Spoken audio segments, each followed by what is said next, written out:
Okay, ultimately, the point is this. I'm trying to explain this as best that I can. Alright? Prior to the guy showing up who was on the cell phone, the liar, the guy in the black coat, when he first approached us. Prior to that, and after the police came up to me and approached me,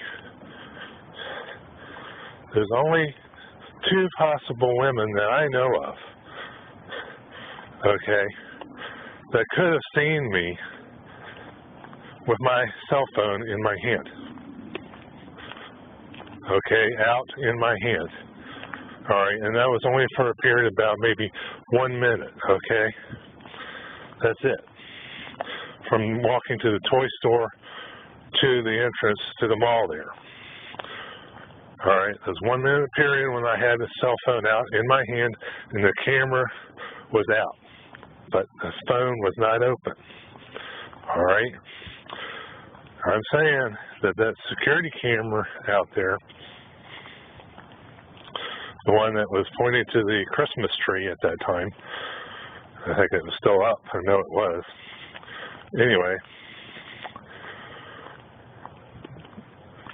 there's only two possibilities that I know of. All right? And that is that the police officer or the woman at the security desk was watching through the security cameras during that 1 minute period of time. All right? And the only possibility here for them to identify me with a camera prior to putting the handcuffs on me, because it happened so darn quick, the only possibility would be the woman at the security desk or the female police officer who came up to me and asked me my name. All right? Prior to the police, when the police showed up, she asked me the question. That was it. It happened that fast. They arrested me right then and there. All right? Was there anybody there who could have, during that short period of time, all right, that practically 1 second period of time between the time the police actually approached me, all right, there was no woman following us from the entrance there to the security desk. It was just the guy in the black coat, and that was it. All right? So,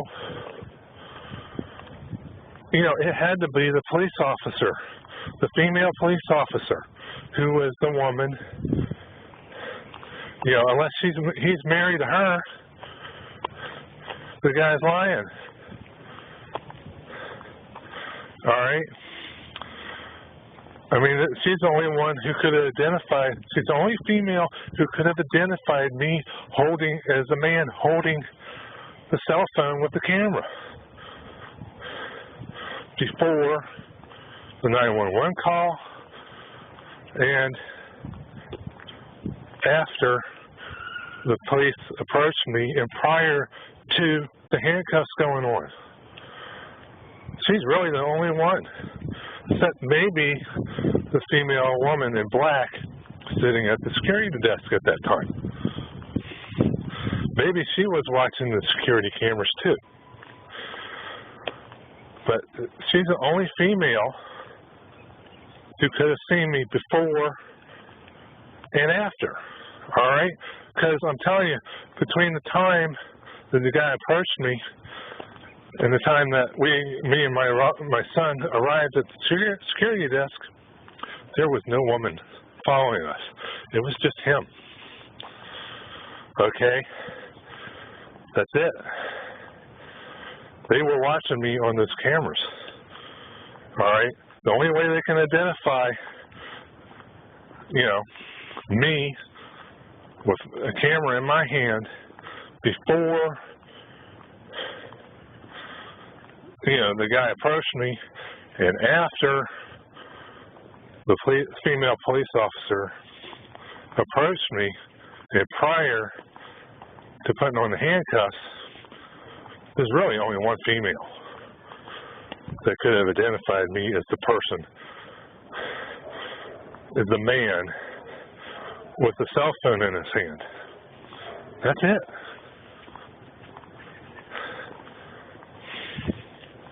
There is no other female. Except possibly somebody else watching the security cameras.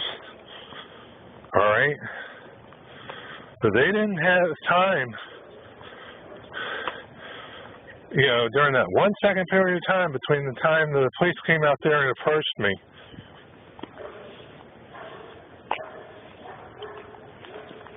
That's it. That's the only female, period.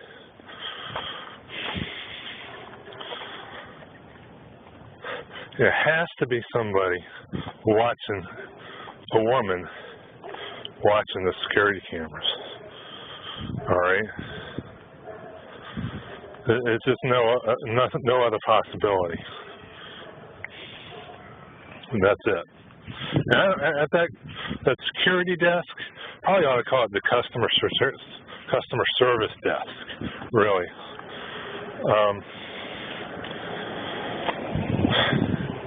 Because I don't think the people at that desk really know what's going on. I think it's the female cop. That's all it could be. Anyway.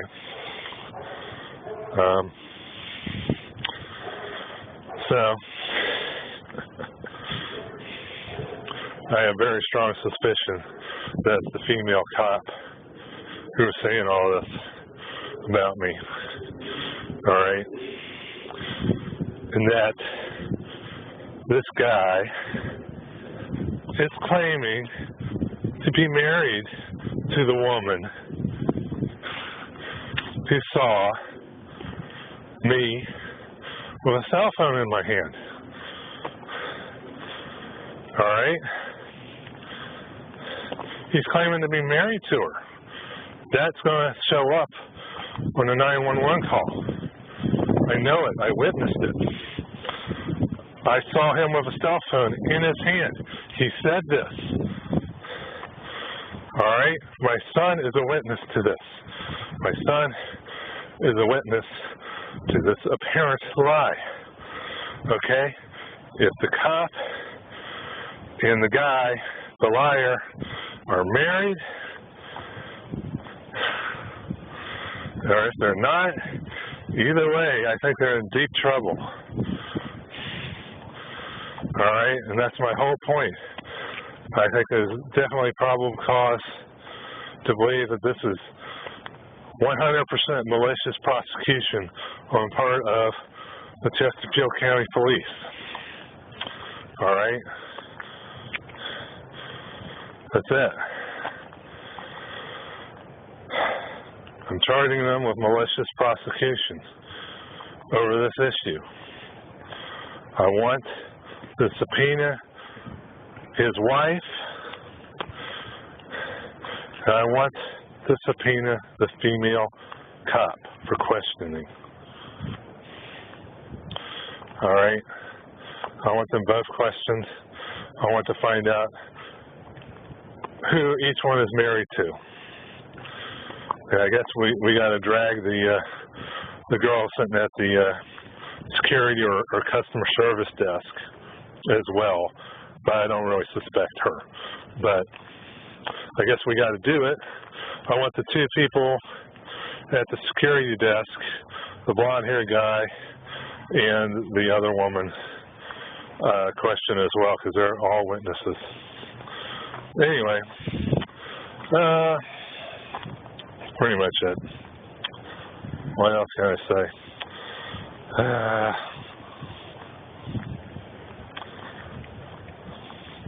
Yeah, because they're witnesses to how fast this went down.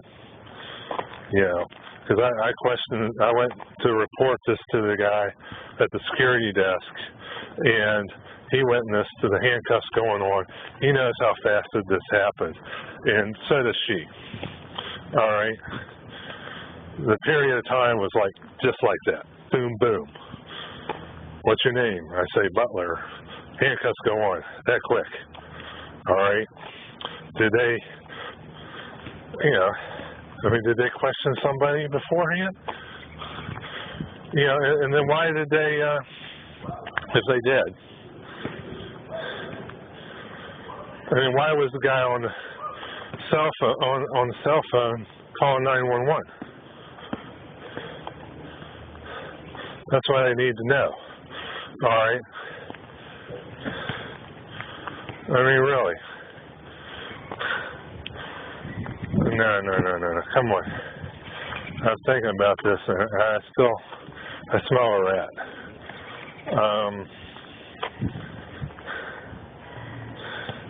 Did they actually send the guy after me? Why would he be on 911 right then and there?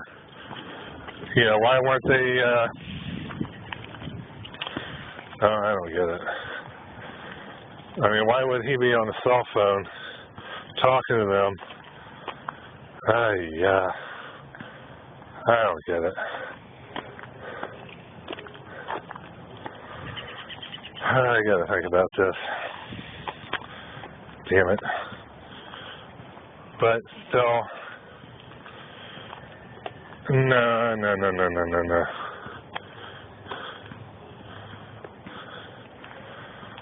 Did they? This still stinks. No matter what, it stinks.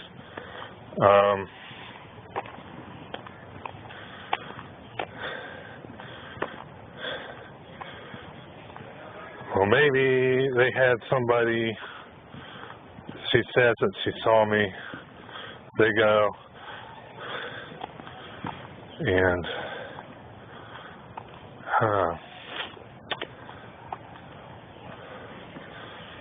all right, I gotta think about this.